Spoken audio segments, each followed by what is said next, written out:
नमस्कार मेरे प्रिय शिष्यगण, आप सभी का अभिनंदन, आभार, सादर प्रणाम। कक्षा 7 के इस हिंदी व्याकरण के अनुपम श्रृंखला नंबर 2 में आप सभी का हार्दिक अभिनंदन, वंदन, इस्तकबाल एवं खैर मकदम है।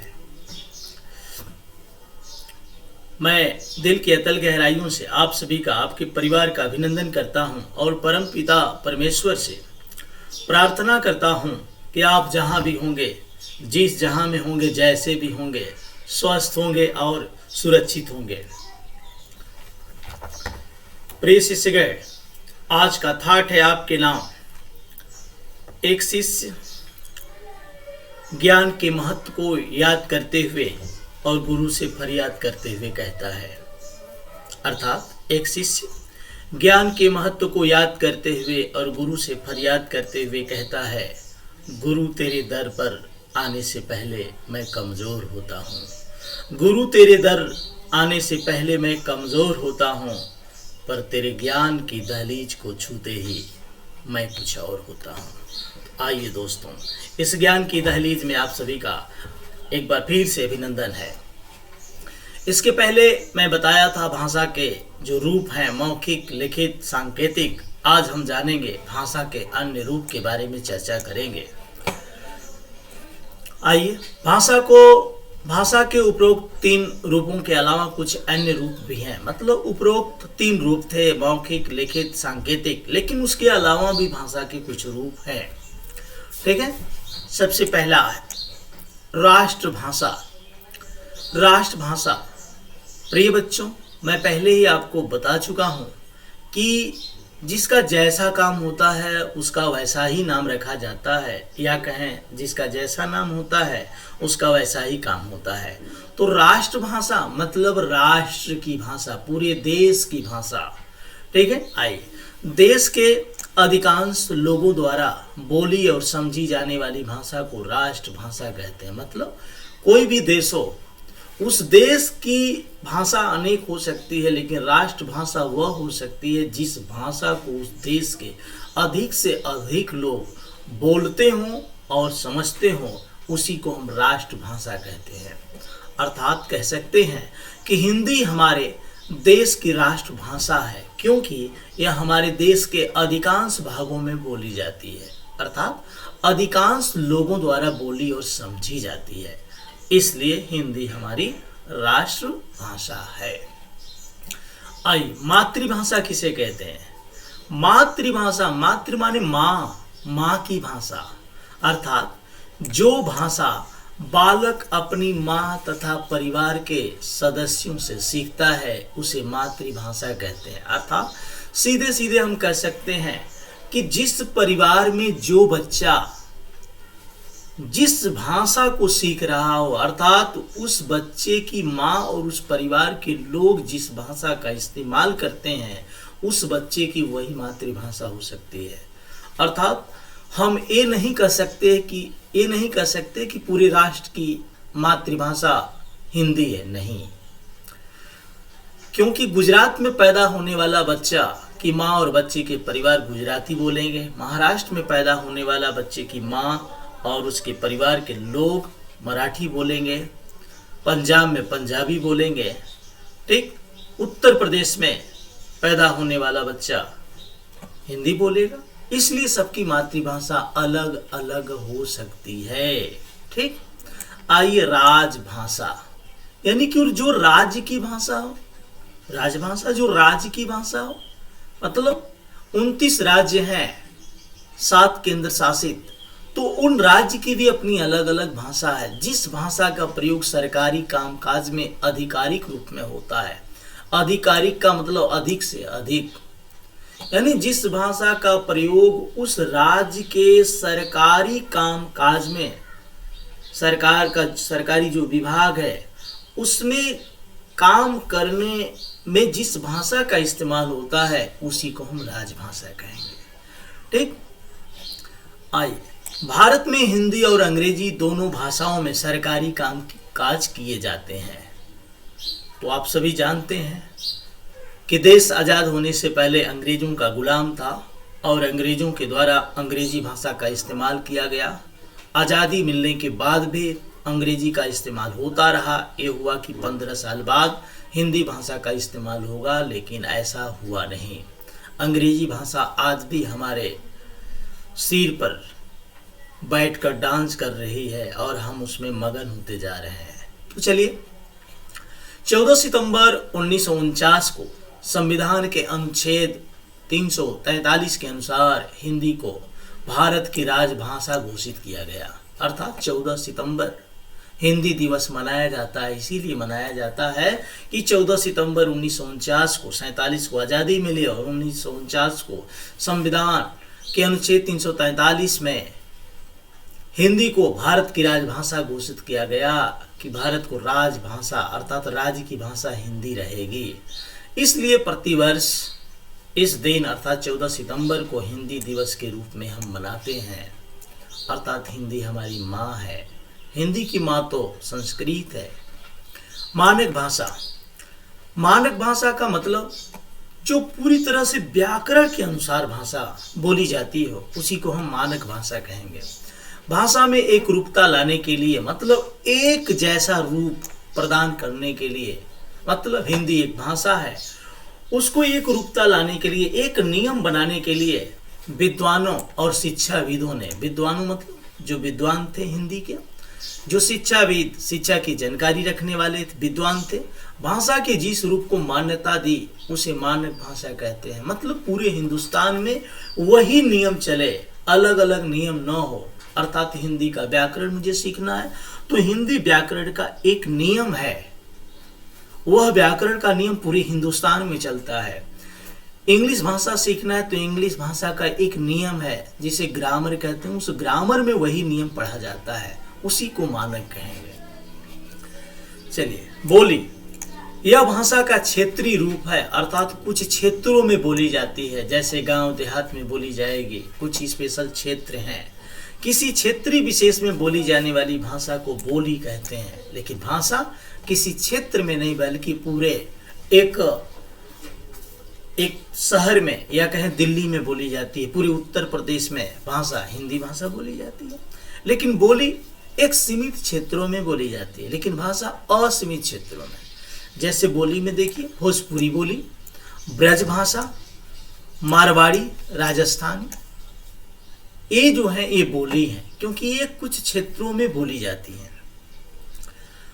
तो जहाँ तक मुझे ये अनुमान है कि आपको जो भी मैंने पढ़ाया वो समझ में जरूर आया होगा। आइए हम चलते हैं साहित्य। हाँ, एक बात आपसे निवेदन है कि व्हाट्सएप ग्रुप में जब आप ये वीडियो देखेंगे, हमारे लिंक पर ये देखेंगे वीडियो, तो जहाँ भी कोई दिक्कत होगी 10 और 11 के बीच में मैं आपके लिए उपलब्ध रहूँगा। बिल्कुल मोबाइल लेकर बैठा रहूँगा। कोई भी क्वेश्चन आप कर सकते हैं, मैं आपका आसानी से सवाल दे सकता हूँ और जवाब दे सकता हूँ। अगर वहाँ भी आपको संतुष्टि ना हो तो मेरे नंबर पर आप कॉल भी कर सकते हैं। राइट, आइए साहित्य के बारे में पढ़ते हैं। साहित्य किसे कहते हैं? साहित्य प्रत्येक भाषा में विद्वानों द्वारा जो ज्ञान लिपिबद्ध करके सुरक्षित कर लिया जाता है उसे साहित्य कहते हैं।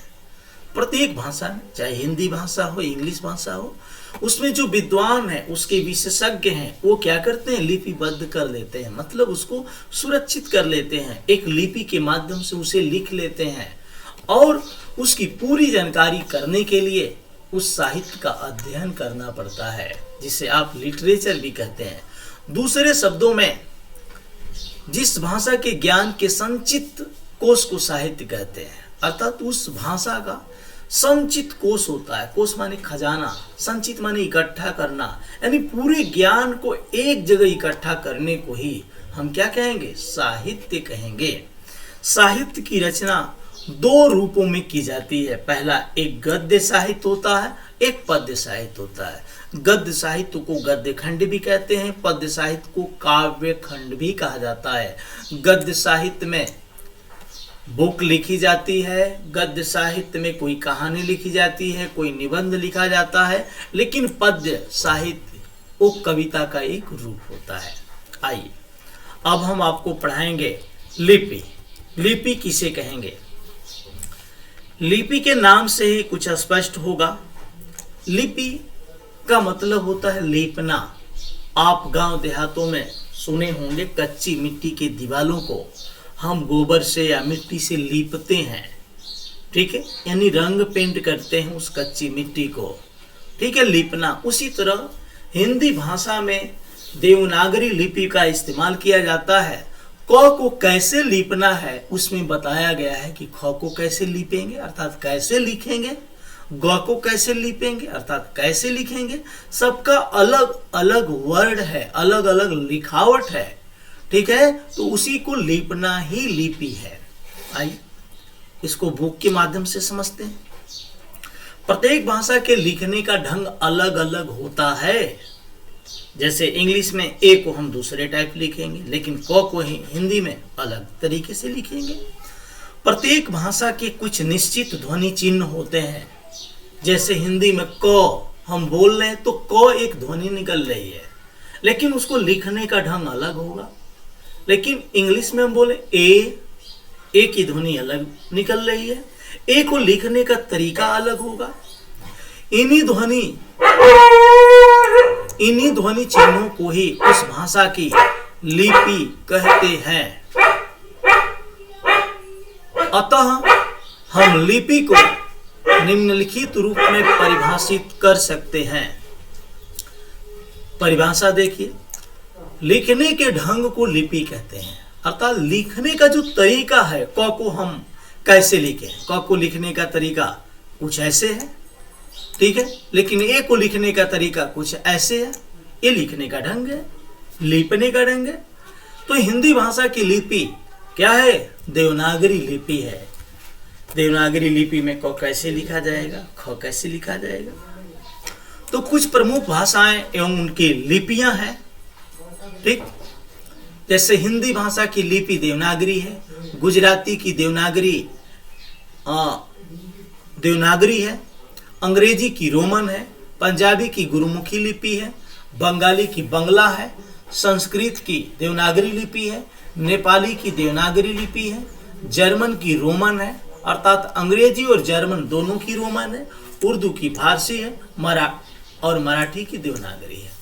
अर्थात हम कह सकते हैं हिंदी, गुजराती और संस्कृत, नेपाली और मराठी, इन सब की लिपि क्या है? देवनागरी लिपि है।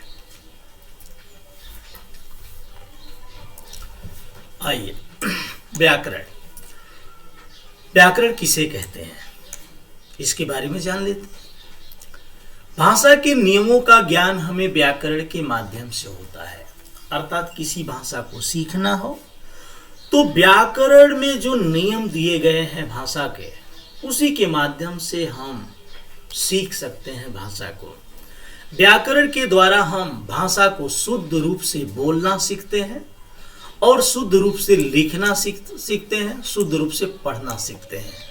अतः हम व्याकरण की परिभाषा लिखित रूप में दे सकते हैं। अर्थात व्याकरण हमें शुद्ध बोलना सिखाता है, शुद्ध लिखना सिखाता है, शुद्ध पढ़ना सिखाता है। आप देखते एक गवार आदमी भी इंग्लिश बोलता है, टेंशन है, वह उसे कहता मुझे बहुत टेंशन है, लेकिन टेंशन का वो अर्थ नहीं जानता। एक बोलता भाव उसके दिमाग में है, वो बोलता है तो स्त्रीलिंग को पुल्लिंग बना देता है, पुल्लिंग को स्त्रीलिंग बना देता है। क्यों? क्योंकि उसे व्याकरण का ज्ञान नहीं है। तो व्याकरण ही हमें शुद्ध लिखना सिखाता है, शुद्ध पढ़ना सिखाता है, शुद्ध बोलना सिखाता है। तो व्याकरण वह शास्त्र है, शास्त्र मतलब साइंस, विज्ञान, क्योंकि इसे भी हम विज्ञान मानते हैं, क्योंकि नियम पर आधारित है। जो किसी भाषा को शुद्ध रूप से पढ़ना, शुद्ध रूप से लिखना, शुद्ध रूप से बोलना सिखाता है, उसी को हम क्या कहेंगे? व्याकरण कहेंगे।